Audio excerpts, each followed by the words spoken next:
Est-ce que la gamme des Samsung Galaxy A reste l'un des meilleurs choix lorsque l'on recherche un smartphone milieu de gamme? Eh bien, c'est ce qu'on va voir, puisqu'avec un design qui change cette année sur le Galaxy A54 pour ressembler encore plus au haut de gamme Samsung, on a un smartphone qui fait vraiment premium. Les Galaxy A ont toujours été en plastique, et là cette fois sur le A54 on a un dos en verre et c'est franchement agréable en main, même si bien évidemment ça rend le smartphone plus fragile si vous le faites tomber. Le positionnement des modules photo est aussi le même qu'un Galaxy S23, donc au premier coup d'œil on pourrait presque croire que l'on est sur du haut de gamme Samsung, alors que le smartphone coûte presque 2 fois moins cher. Pour être vendu en dessous des 500 €, et à mon avis très rapidement en dessous des 450, je vous laisserai vérifier avec les liens que je vous mets juste en dessous en description de vidéo, et bah vous vous en doutez, Samsung doit faire des compromis par rapport à son haut de gamme, et reste à savoir si ces compromis ils vont vraiment vous gêner. Est-ce que les choses que l'on n'aura pas sur ce A54 par rapport au haut de gamme, ce sont des choses qui vont vous manquer ou pas? Déjà, c'est pas sur la durée de vie que Samsung fait des concessions. 4 ans minimum de mise à jour majeure garantie, c'est tout simplement ce que vous trouverez de mieux sur du milieu de gamme sur Android. Les constructeurs chinois qui, certes, peuvent parfois être moins chers, sont loin de proposer une aussi longue durée de vie, donc pour moi c'est quelque chose qui a de l'importance. Là, ce Galaxy A54, soit il vous durera longtemps à vous, soit vous pourrez le revendre plus facilement. Autant d'années de mise à jour d'Android garanties sur ce Galaxy A54 que sur leur très haut de gamme qui coûte parfois 2 à 3 fois plus cher. Franchement, Samsung s'est pas foutu de notre gueule. Pour l'écran, pareil. 6,4 pouces, c'est suffisamment grand sans pour autant être immense. Le capteur d'empreinte dessous fonctionne bien et est assez rapide, même si je dois avouer que d'autres le sont encore plus. Et cette taille d'écran, elle permet, pourquoi pas, de se servir de la fonctionnalité d'Android qui scinde l'écran en 2 applications. Et sachant que les haut-parleurs sont aussi assez bons pour du milieu de gamme, eh bien ça en fait un smartphone agréable pour jouer ou pour regarder confortablement des vidéos. En extérieur, sous le soleil, j'ai trouvé que la luminosité maximale était convaincante. Pour un smartphone milieu de gamme, c'est vraiment un très bon écran, puisque c'est de l'OLED, avec donc un contraste infini et de très belles couleurs, et on profite même du rafraîchissement 120 Hz pour fluidifier toutes les animations. Donc impeccable vraiment, on ne peut pas en exiger plus pour cet écran qui n'a pas grand chose à envier aux smartphones très haut de gamme. Il est aussi certifié IP67 pour la résistance aux poussières et à l'eau, ce qui est rare sur du milieu de gamme. Le stockage de 128 Go de base est extensible par carte micro SD, ce qui devient très rare aujourd'hui. Et ce Galaxy A54, il est aussi compatible eSIM, c'est-à-dire le nouveau format de carte SIM électronique qui petit à petit va remplacer l'ancien standard de carte SIM physique, le format classique que l'on connaît bien. Donc c'est pour ça qu'en plus de ce que je vous disais juste avant sur les mises à jour long terme, je pense que c'est un smartphone qui va rester pertinent pendant pas mal de temps. En tout cas, il a été pensé pour. Ah, et puis j'allais oublier, on a également du Wi-Fi 6, ce que n'avait pas le Galaxy A53 de l'année dernière, donc vraiment une bonne chose aussi. Donc finalement, une des plus grosses différences que l'on aura par rapport à des smartphones haut de gamme, ce sont les performances. Là, la puce dans ce Galaxy A54 est certes plus puissante que celle que l'on trouvait dans le modèle de l'an passé, notamment graphiquement, mais je vais être parfaitement sincère avec vous, on sent une différence de fluidité par rapport à ce que l'on aurait sur un Galaxy S. Là, il y a parfois des saccades dans les changements de menu, le passage entre différentes applications en tâche de fond est moins instantané. Bref, moi je le ressens parce que j'ai l'habitude de tester beaucoup de smartphones, mais je vous rassure, au quotidien c'est pas du tout quelque chose de dérangeant. Mais je vous le précise quand même, puisque j'ai aucun doute que d'autres smartphones dans cet ordre de prix-là vous donneront une meilleure sensation de fluidité que ce Galaxy A54. Ça reste un point sur lequel le smartphone nous rappelle que ce n'est pas un haut de gamme, et le passage de 6 à 8 Go de RAM de base n'a pas solutionné grand chose à ce niveau-là. Heureusement pour ce A54 que One UI, l'interface de Samsung, est l'une des plus intuitives et agréables à utiliser.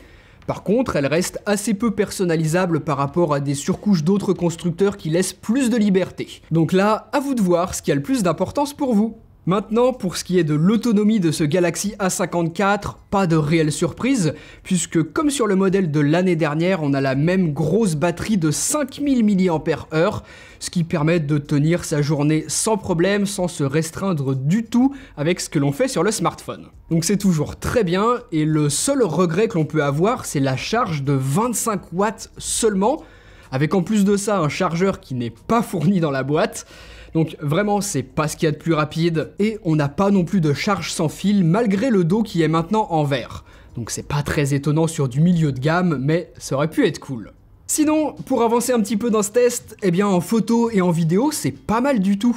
On peut filmer jusqu'en 4K à 30 images par seconde, et avec une qualité d'image et une stabilisation certes en dessous de ce que sont capables de faire les hauts de gamme, mais c'est tout de même convaincant lorsque l'on filme en extérieur avec une bonne lumière. Pour des vacances ou des anniversaires par exemple, ça ira très bien. Par exemple, le modèle de l'an passé n'avait pas de stabilisation optique. Là, ce A54 en a une sur le module principal, et c'est mieux. Dessus, on a un grand angle et un ultra grand angle, donc là aussi pas autant de polyvalence que des smartphones plus haut de gamme qui permettent souvent de zoomer beaucoup plus loin. Pour pallier à ça, sur ce A54, ils nous ont mis un bouton x2 dans l'interface de l'appareil photo, et ce qui permet de zoomer numériquement en exploitant la haute définition du capteur principal. Avec, les résultats sont pas fous, mais honnêtement, ça reste tout de même très correct. Et si c'est pour juste partager ça à la famille ou sur les réseaux sociaux, ça va très bien. Assez content aussi des résultats de l'ultra grand angle, puisque souvent sur les smartphones milieu de gamme, il a tendance à être nettement moins bon que le grand angle principal, avec de grosses différences de couleur ou de contraste par exemple. Mais là, c'est pas vraiment le cas. On a deux bons modules photo, et visiblement on profite de toute l'expertise de Samsung en photo qu'ils utilisent sur leur modèle très haut de gamme, et c'est pas un point qui a été négligé sur ce A54, ça fait franchement plaisir. On a donc de quoi faire de bonnes photos avec ce smartphone. En pleine journée, il vous rapporte de beaux souvenirs, et quand les conditions de lumière sont plus compliquées, il s'en sort pas trop mal pour un milieu de gamme, sans pour autant que ce soit nettement mieux que le modèle de l'an passé. On a un mode nuit assez efficace sur des sujets immobiles, mais par contre, dès qu'il y a du mouvement, là on voit bien qu'il fait pas aussi bien que des smartphones nettement plus chers. C'est normal.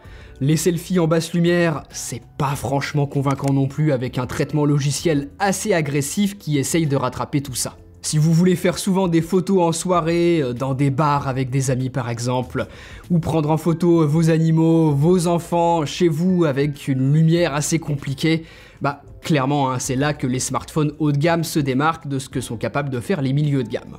Donc pas de miracle de nuit, mais sinon j'ai jamais eu de souci de balance des blancs complètement ratés. Les couleurs retranscrites sont fidèles à ce que je voyais devant moi. On a aussi un mode manuel si l'on veut soi-même faire les réglages. Et au global, c'est un bon smartphone pour faire de la photo. Samsung s'est débarrassé du troisième module photo qui permettait de faire de la macro. Mais vu que les résultats étaient très mauvais l'an passé, il nous manquera pas et je suis content de voir qu'ils se sont concentrés sur l'essentiel. Donc au final, pas de mauvaise surprise sur ce Galaxy A54, c'est toujours l'un des tout meilleurs milieux de gamme que l'on peut trouver. C'est celui qui aura la meilleure durée de vie avec ses mises à jour sur 4 ans comme je vous l'expliquais tout à l'heure. C'est celui qui a probablement le meilleur écran. Le nouveau design est franchement réussi et tout le reste est très convaincant aussi, notamment l'utilisation d'un nouveau processeur qui permet d'avoir moins de ralentissement un petit peu partout dans l'interface comme ça pouvait être le cas sur le modèle de l'an passé. Après, l'interface, je suis d'accord, ça reste une question de goût. Peut-être que vous aimez pas les choix de Samsung. Moi j'aime bien, et si c'est votre cas aussi, c'est un smartphone que vous allez vraiment aimer, ce A54. Si vous aviez prévu le budget, si vous aviez prévu d'y mettre 450, 500 €, quoi qu'il arrive, allez-y. Vous pouvez passer par les liens qui sont juste en dessous en description de vidéo pour en acheter un tout en soutenant gratuitement la chaîne YouTube. Mais sinon, si pour vous, 100, 150 €, c'est pas du tout négligeable, je peux pas m'empêcher de vous dire que le modèle de l'an passé, le Galaxy A53, se trouve autour des 350 € et que ça reste encore un smartphone très bon en 2023. Pas très différent de ce Galaxy A54, y a pas grand chose qui a changé entre l'un et l'autre en un an. Ouais, on perd un petit peu en fluidité, un an de mise à jour en moins et un design moins premium avec l'utilisation de plastique, mais ça reste tout de même très réussi avec un smartphone qui a des bords très fins et un écran tout aussi excellent que ce nouveau modèle.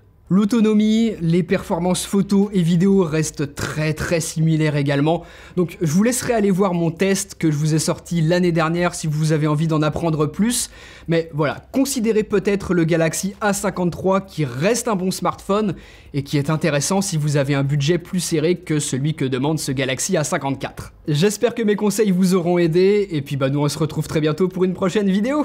Salut!